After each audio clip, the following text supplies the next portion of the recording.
Shalom Bapak Ibu Saudara yang terkasih, sebelum kita mendengarkan firman Tuhan, terlebih dahulu kita berdoa. Bapa yang baik, kami bersyukur kepadamu pada siang hari ini di mana Tuhan telah menolong kami, memberkati kami pada saat hari ini.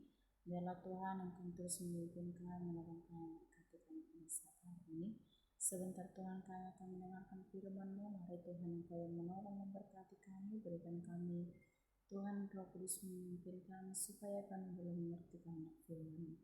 Terpujilah nama-Mu Bapa, dalam nama Yesus kami berdoa. Amin. Shalom Bapak Ibu Saudara yang terkasih. Baiklah, saya akan membagikan ataupun men-sharekan firman Tuhan pada saat hari ini yang tertulis di dalam Yesaya 61 ayat 1 sampai 9. Dan dia bunyi firman Tuhan. Roh Tuhan Allah ada padaku, oleh karena Tuhan telah mengurapi aku. Ia telah mengutus aku untuk menyampaikan kabar baik kepada orang-orang sengsara, yang merawat orang-orang yang remuk hati, untuk memberitakan pembebasan kepada orang-orang tawanan, dan kepada orang-orang yang terkurung kelepasan dari penjara, untuk memberitakan tahun rahmat Tuhan dan hari pembalasan Allah kita, untuk menghibur semua orang berkabung, untuk mengaruniakan kepada mereka perhiasan kepala ganti abu, minyak untuk pesta ganti kain kabung, nyanyian puji-pujian ganti semangat yang pudar, supaya orang yang menyebutkan mereka pohon terbentin kebenaran, tanaman Tuhan untuk memperlihatkan keagungannya. Mereka akan membangun reruntuhan yang sudah berabad-abad dan akan mendirikan kembali tempat-tempat yang sejak dahulu menjadi sunyi. Mereka akan membaharui kota-kota yang runtuh, tempat-tempat yang telah turun-temurun menjadi sunyi. Orang-orang yang luar akan melayani kamu sebagai gembala kambing dombamu, dan orang-orang asing akan bekerja bagimu sebagai petani dan tukang kebun anggurmu. Tetapi kamu akan disebut imam Tuhan dan akan dinamai pelayan Allah kita. Kamu akan menikmati dengan segala harta benda mereka. Sebagai ganti bawah, kamu mendapat malu 2 kali lipat, dan sebagai ganti noda dan ludah yang menjadi bagianmu, kamu akan mendapat warisan 2 kali lipat di negerimu, dan sukacita abadi akan menjadi kepunyaanmu. Sebab aku Tuhan mencintai hukum dan membenci perampasan dan kecurangan. Aku akan memberi upahmu dengan tepat dan akan mengikat perjanjian abadi dengan kamu. Keturunanmu akan terkenal di antara bangsa-bangsa, dan anak cucumu di tengah-tengah suku-suku bangsa, sehingga semua orang yang melihat mereka akan mengakui bahwa mereka adalah keturunan yang diberkati Tuhan. Demikianlah firman Tuhan yang sudah kita bacakan pada saat hari ini, bahwa Yesaya ini, Bapak Ibu Saudaraku yang terkasih, penulisnya adalah Yesaya. Dan pada saat ini, bahwa sebelumnya latar belakang dari sejarah pelayanan Yesaya ini adalah dia adalah anaknya Amos dari Yerusalem, dan dia pada saat itu memerintah di dalam 4 raja, yaitu Raja Yehuda, Yosia, Yotam, dan Ahaz, dan Hizkia. Dan pada saat itu Yesaya ini menurut tradisi Yahudi itu, Yesaya ini adalah berasal dari keluarga kalangan atas Yerusalem. Bahwa Yesaya ini adalah Bapak Ibu adalah orang yang berpendidikan dan memiliki bakat sebagai penggubah syair dan berkarunia sebagai nabi, dan mereka ini adalah keluarga yang terkenal dan sebagai raja, dan mereka mampu memberikan nasihat kepada setiap raja-raja, baik itu politik luar negeri pada saat itu di Yehuda. Dan Yesaya ini dipandang sebagai nabi yang paling memahami kesusilaan dan sangat berpengaruh bagi semua nabi. Dan dia ini adalah menikah juga kepada seorang wanita yang berkarunia juga kenabian. Dan pasangan ini memiliki 2 putra yang bernama yaitu namanya mengandung pesan yang simbolik bagi bangsa itu. Bapak Ibu Saudara yang terkasih, Yesaya ini hidup sejaman dengan Hosea dan Mika, bahwa ia bernubuat selama perluasan yang mengancam dari kerajaan Asyur dan keruntuhan terakhir Israel.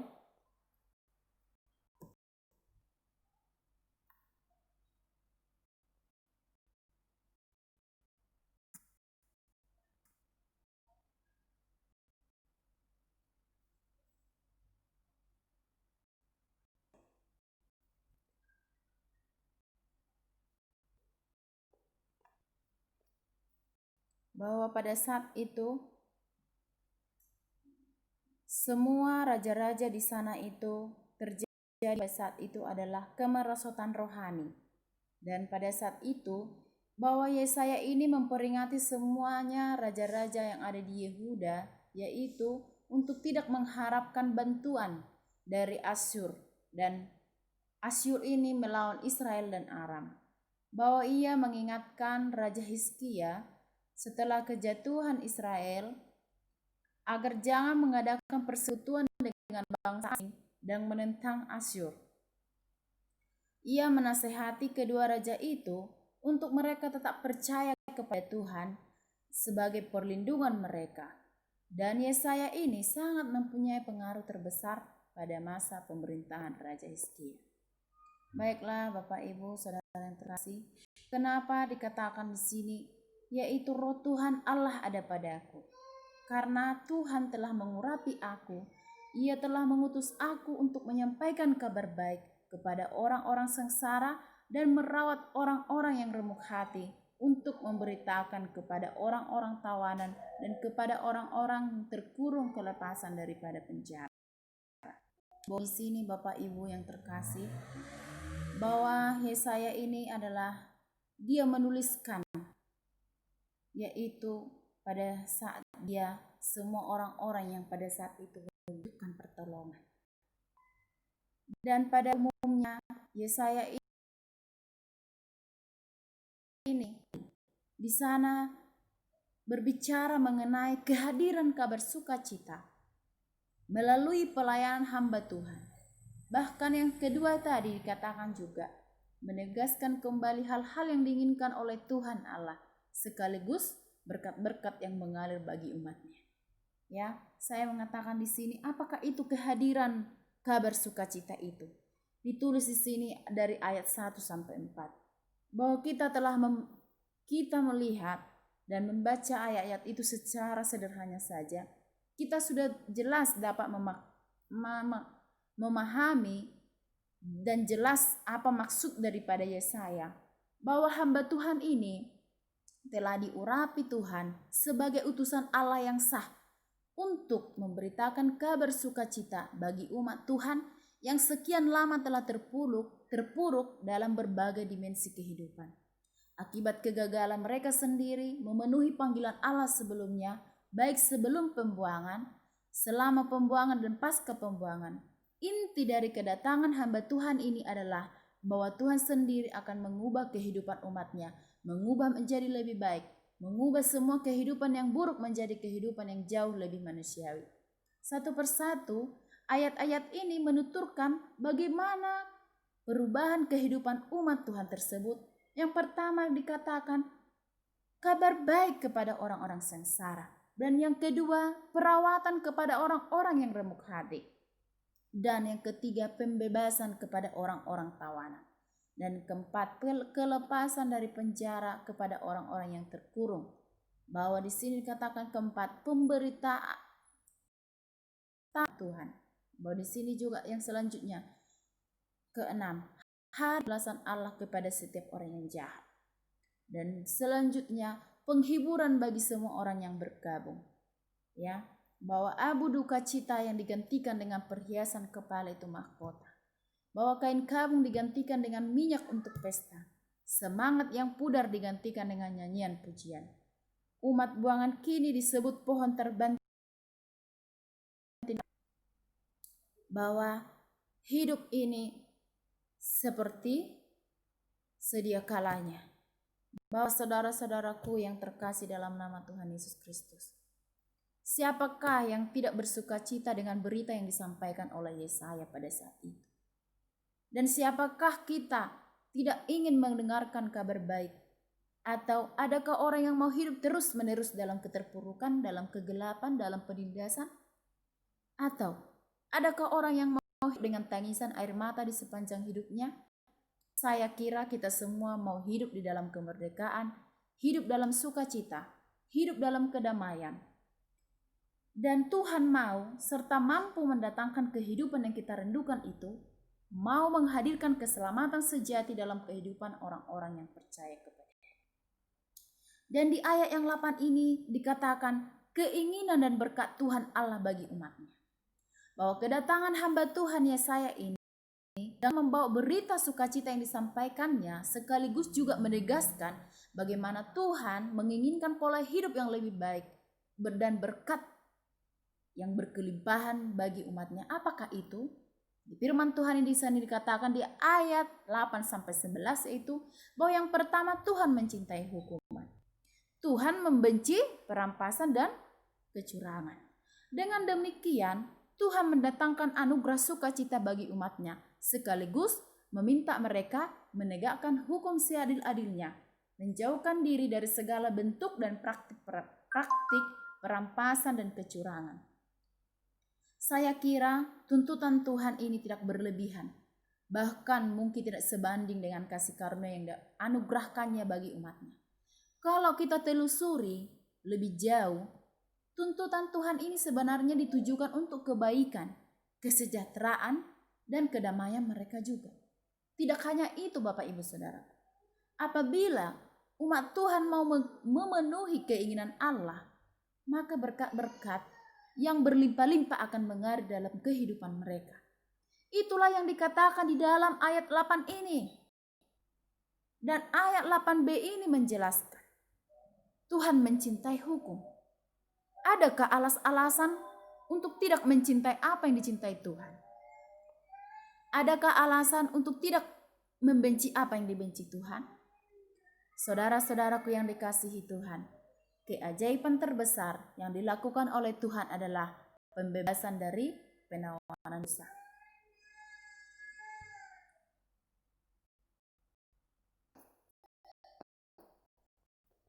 Saudara-saudara yang terkasih dalam nama Tuhan Yesus Kristus, bahwa firman Tuhan ini yang disampaikan oleh Yesaya, bahwa ini adalah suatu keajaiban yang terbesar yang dilakukan oleh Tuhan.